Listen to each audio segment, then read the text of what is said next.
रेजांग ला लगभग 5180 मीटर की ऊंचाई पर स्थित एक बेहद महत्वपूर्ण पोजीशन थी।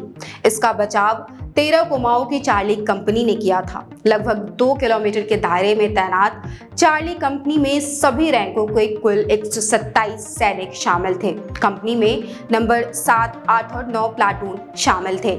दरअसल 1962 के भारत चीन युद्ध के दौरान रेजांग ला की लड़ाई सबसे चर्चित और बेहद महत्वपूर्ण मानी जाती है। नमस्कार, मैं हूं अपराजिता सिंह और इंडिया सेंटिनल्स में आज हम बात करेंगे रेजांग ला की लड़ाई के बारे में।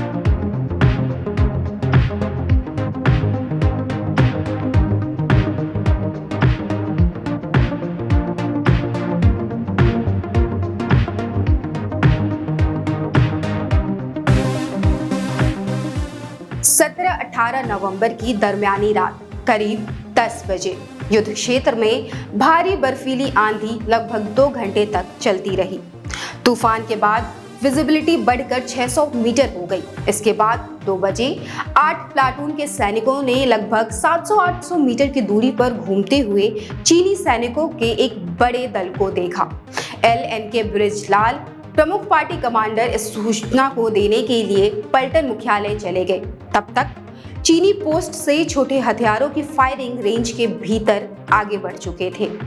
लीडिंग पार्टी ने LMG फायर करके हमले का संकेत दिया। चूंकि सैनिकों की कमी के कारण 7वीं प्लाटून और 9वीं प्लाटून के पोजीशंस के बीच काफी गैप था, इसलिए उन्होंने 9वीं प्लाटून के एक दल को स्थिति का पता लगाने भेजा और गश्ती दल ने पाया कि बड़ी संख्या में चीनी इकट्ठे थे।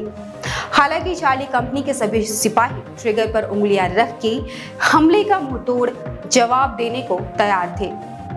सुबह करीब 5 बजे के आसपास चीनी सैनिकों के पहले दल को मेजर शैतान सिंह की चार्ली कंपनी ने देखा और उन्होंने LMG, MMG और मोर्टार फायर के बौछारों से दुश्मन का स्वागत किया। बड़ी संख्या में चीनी सैनिक मारे गए और कई घायल हुए।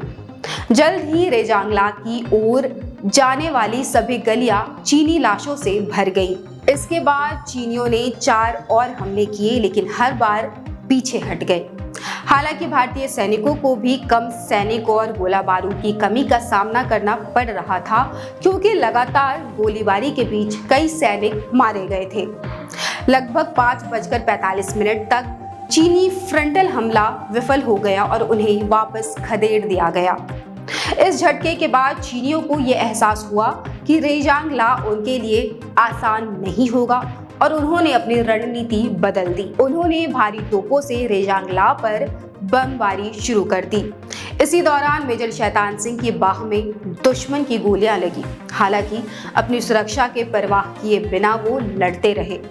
चीनी ने 7 प्लाटून पर पीछे से हमले के लिए फिर से इकट्ठा होना शुरू कर दिया, जिसमें कोई भी जीवित नहीं बचा था।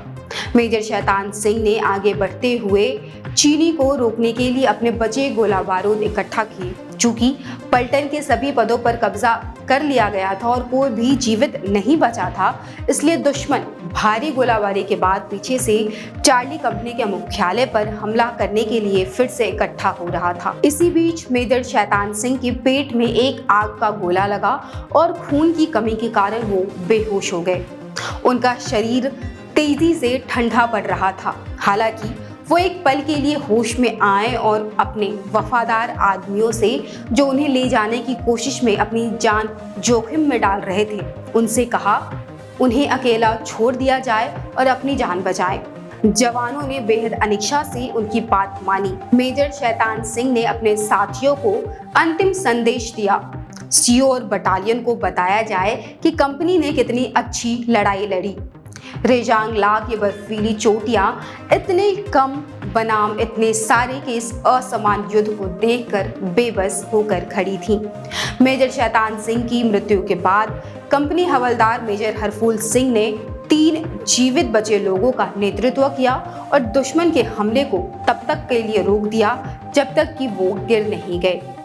राम कुमार के 3 इंच की मोर्टार सेक्शन ने अपने सभी गोला बारूद का इस्तेमाल करने के बाद निष्क्रिय होने का आदेश दिया और फायरिंग की योजना और नक्शे को नष्ट कर दिया। ऐसा ना हो कि वो चीनी हाथों में पड़ जाएं। जैसे ही रामकुमार अपने मोर्टार को डिसेबल कर रहे थे, वो 20 गज दूर से चीनियों की राइफल की गोली के चपेट में आ गए। घायल होने के बावजूद उन्होंने अपने कमांड पोस्ट पर स्थिति संभाली और जैसे ही चीनियों ने अंदर झांका, उन्होंने अपने बोल्ट एक्शन .303 राइफल से गोलियां चलाई और उनमें से कईयों को मार डाला। इसी के साथ ही रेजांगला में युद्ध का सन्नाटा छा गया, क्योंकि अंतिम गोलीबारी हो चुकी थी और अंतिम सैनिक का खून अनंत गौरव के लिए लहूलुहान हो गया था। चार्ली कंपनी ने ना ही कोई मदद मांगी और ना ही किसी प्रकार की मदद उन्हें दी जा सकी। चार्ली कंपनी के सिपाहियों ने आखिरी गोली और आखिरी सांस तक लड़ने का अपना वादा निभाया। सभी रैंकों के कुल 127 में से एक अधिकारी, 2 जीसीओ और 105 अन्य रैंक के अधिकारी इस कार्रवाई में मारे गए। एक जेसीओ और 4 अन्य रैंक के लोगों को बंदी बना लिया गया। 5 कैदियों में से एक ने बाद में दम तोड़ दिया। 18 नवंबर को रेजांगला के नरकंकाल से केवल 4 ही जीवित लौटने में सफल रहे। कहा जाता है इस युद्ध में केवल 17 लोग ही बच पाए थे। अभी खबरों में बस इतना ही। आगे सेना से जुड़े खबरों के लिए देखते रहें इंडिया साइन चैनल्स।